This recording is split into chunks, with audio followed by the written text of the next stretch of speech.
రాష్ట్రంలో కుటీర పరిశ్రమగా కల్తీ మద్యం విక్రయాలు చేస్తూ దొరికిపోయిన చంద్రబాబు ఆయన వర్గం ఆ నెపాన్ని వైసీపీ నాయకులు జోగి రమేష్పై మోపాలను చూస్తున్నారని వైఎస్ఆర్ కాంగ్రెస్ పార్టీ అంబేద్కర్ కోనసీమ జిల్లా అధ్యక్షుడు చెర్ల జగ్గిరెడ్డి ఆరోపించారు. రావులపాలెం పార్టీ కార్యాలయం వద్ద ఏర్పాటు చేసిన విలేకరుల సమావేశంలో ఆయన మాట్లాడారు. దమ్ముంటే ముఖ్యమంత్రి చంద్రబాబు తంబళ్లపల్లి కల్తీ మద్యం వ్యవహారంపై సీబీఐ విచారణ జరిపించాలని డిమాండ్ చేశారు. జోగి రమేష్ లై డిటెక్టర్ టెస్టుకు సిద్ధమని ప్రకటించారని, చంద్రబాబు నారా లోకేష్ కూడా సిద్ధమని సవాల్ విసిరారు. అలాగే కొత్తపేట నియోజకవర్గంలో ఎమ్మెల్యే బండారు సత్యానందరావు బెల్ట్ షాపుల ద్వారా అక్రమ మద్యం వ్యాపారం చేయిస్తున్నారని ఆయన ఆరోపించారు. ఈ సమావేశంలో జక్కంపూడి విజయలక్ష్మి, మాజీ ఎమ్మెల్యే పాముల రాజేశ్వరిదేవి తదితరులు పాల్గొన్నారు.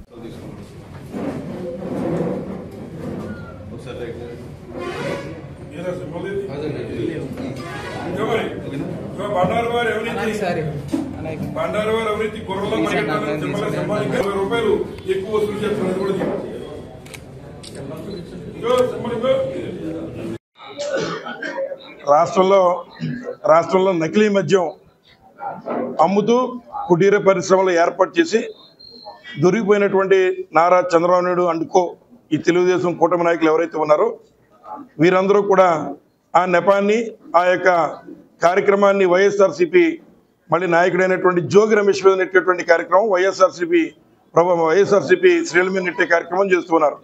మేము సూటిగా అడుగుతున్నాం నారా చంద్రబాబు నాయుడు గారిని, మీరు దీని మీద సిబిఐ విచారణ చేసేటువంటి దమ్ము మీకుందా అని అడుగుతున్నాం. లై డిటెక్టర్ టెస్ట్ లోకేష్ గారికి మీకు చేస్తారు, మీరు సిద్ధంగా ఉన్నారా అని అడుగుతున్నాం. ఈ రోజున మరి ఈ తప్పంతా కూడా 19 నెలల అధికారంలో ఉన్నటువంటి మీరుంటే ఈరోజు జోగి రమేష్ గారే నిజంగా ఈ కుటీర పరిశ్రమలు మరి నకిలీ మద్యం మరి కుటీర పరిశ్రమలు పెట్టి నడుపుంటే మీరు ఈ రాష్ట్రంలో గాడుదులు కాస్తున్నారా? మీ ఎక్సైజ్ మంత్రి మరి గాడుదులు కాస్తున్నారా? లేకపోతే మీరు దఫేదారులుగా జోగి రమేష్ గారి దగ్గర ఉన్నారా అని మేము ప్రశ్నిస్తూ ఉన్నాం. మీకు ఏమన్నా దమ్ము సత్తా ఉంటే మీరు ఇమీడియట్గా దీని మీద సిబిఐ విచారణ చేయాలని మేము కోరుతూ ఉన్నాం. ఏదైతే మరి ఆవు గట్టు మీద వేస్తే దూడ చేయాలో మీరు అదే రకంగా ఈ రోజున ఈ యొక్క కొత్తపేట నియోజకవర్గంలో బండారు ప్రాంతి ఏదైతే బెల్ట్ షాపుల ద్వారా పెట్టి అక్రమ మద్యాన్ని మరి ఏదైతే ఇందాకనే చెప్పారు తప్ప ఏముండదు, డైవర్షన్ పాలిటిక్స్ తప్ప ఏముండదు. ఇవాళ ఖచ్చితంగా మీరు వైసీపీ మీద వేసేటటువంటి ప్రతి నింద కూడా ఖచ్చితంగా మీకే తగులుతుంది. ఒకటి మొదలెడతావు, తిరుపతి లడ్డు కలిసి అంటావు, మన్నాడు అది మీ వల్లనే జరిగింది అనేటటువంటిది వస్తుంది. దీనికి కొంతమంది మీడియా కానీ లేదా కొంతమంది ప్రజలు కానీ వాళ్ళ నాయకులు కానీ సపోర్ట్ చేస్తూ ఉంటారు. నడు రోడ్డు మీద ఆడవాళ్ళు మానభంగాలు చేసినా మీకు అసలు చేవకుట్టినట్టు ఉండదు.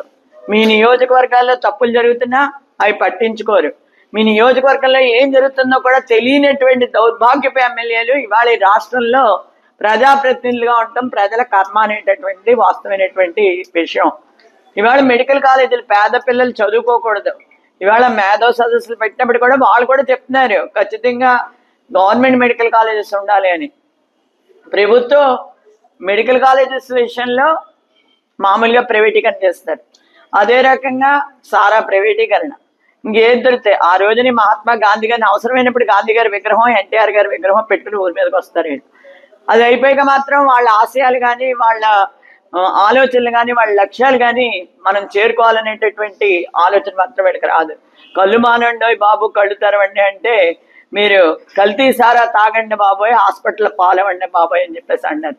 ప్రజల ఆరోగ్యంతో చెలగాటం అంటున్నాం. ఇవాళ ప్రజల ఆరోగ్యాన్ని కోల్పోతే కనీసం ఆరోగ్యశ్రీలో వైద్యం చేయించుకునేటటువంటి దిక్కు దివాణం కూడా లేకుండా చేసేసినటువంటి ప్రభుత్వం ఇది. నిజంగా దొంగని చెప్తాడని చెప్పిన మాట్లాడితే గతంలో చూసాం అత్యాచారాలు, మానభంగాలు రెగ్యులర్గా ఇప్పటికీ జరుగుతూనే ఉన్నాయి. ఎవడైతే అత్యాచారం చేసినా మానభంగం చేసినా వాడికి ఇదే చివరి రోజు అని చెప్తాడు ఆయన. అదే చివరి రోజు వాడికి అని చెప్పి ఇవాళ కల్తీ మద్యం విషయంలో కూడా అదే చెప్పారు. మరి మీరు ఇవాళ జయచంద్రారెడ్డి విషయంలోనూ మన అద్దెపల్లి జనార్దన్ రావు విషయంలోనూ పాటించగలుగుతారా అది అని చెప్పేసి ప్రశ్నిస్తున్నాం. మీ అబ్బాయి చెప్తాడు మా నాన్న చంద్రబాబు నాయుడు ద్వారానే వచ్చేస్తున్నాయి బోల్డ్ కంపెనీలు, పారిశ్రామికవేత్తలు పరిగెట్టుకుంటూ వచ్చేస్తున్నారు, పెట్టుబడి పెడుతున్నారు అని. అంటే పారిశ్రామికవేత్తలు అంటే మీ దృష్టిలో చీఫ్ లెక్కర్ తయారు చేసేవాళ్ళు అంతే అని చెప్పి అనుకోవాలి. మేము ప్రతి చోట కుటీర పరిశ్రమ కింద తయారు చేస్తారు. అందరూ కూడా టీసీఎస్ కంపెనీ వస్తుంది అంటే చాలా మందికి ఉద్యోగాలు వస్తాయి, మన పిల్లలకి భవిష్యత్తు బాగుంటుంది అని చెప్పేసి అనుకున్నారు. కానీ తర్వాత అర్థమైంది ఏంటంటే టీసీఎస్ అంటే తంబళ్ళపల్లి చీఫ్ లిక్కర్ సొల్యూషన్స్ అదనమాట వచ్చింది మనకి.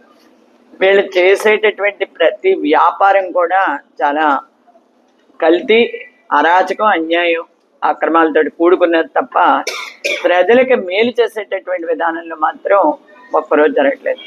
ఇవాళ ఇదే బండారు సత్యానందరావు గారిని ప్రశ్నిస్తున్నాం. ఎన్ని గ్రామాల్లో మీరు స్వచ్ఛమైనటువంటి నీరు ఇస్తున్నారు? నిజంగా నీరు ఇవ్వగలుగుతున్నారా? నీరు ఇవ్వట్లేదు, యూరియా ఇచ్చారా? ఎంతమంది రైతులు రోడ్డుకి గోల పెట్టారు? మీరు ఒక్కడికైనా సరైనటువంటి విధానంలో సరిపడ్డ యూరియా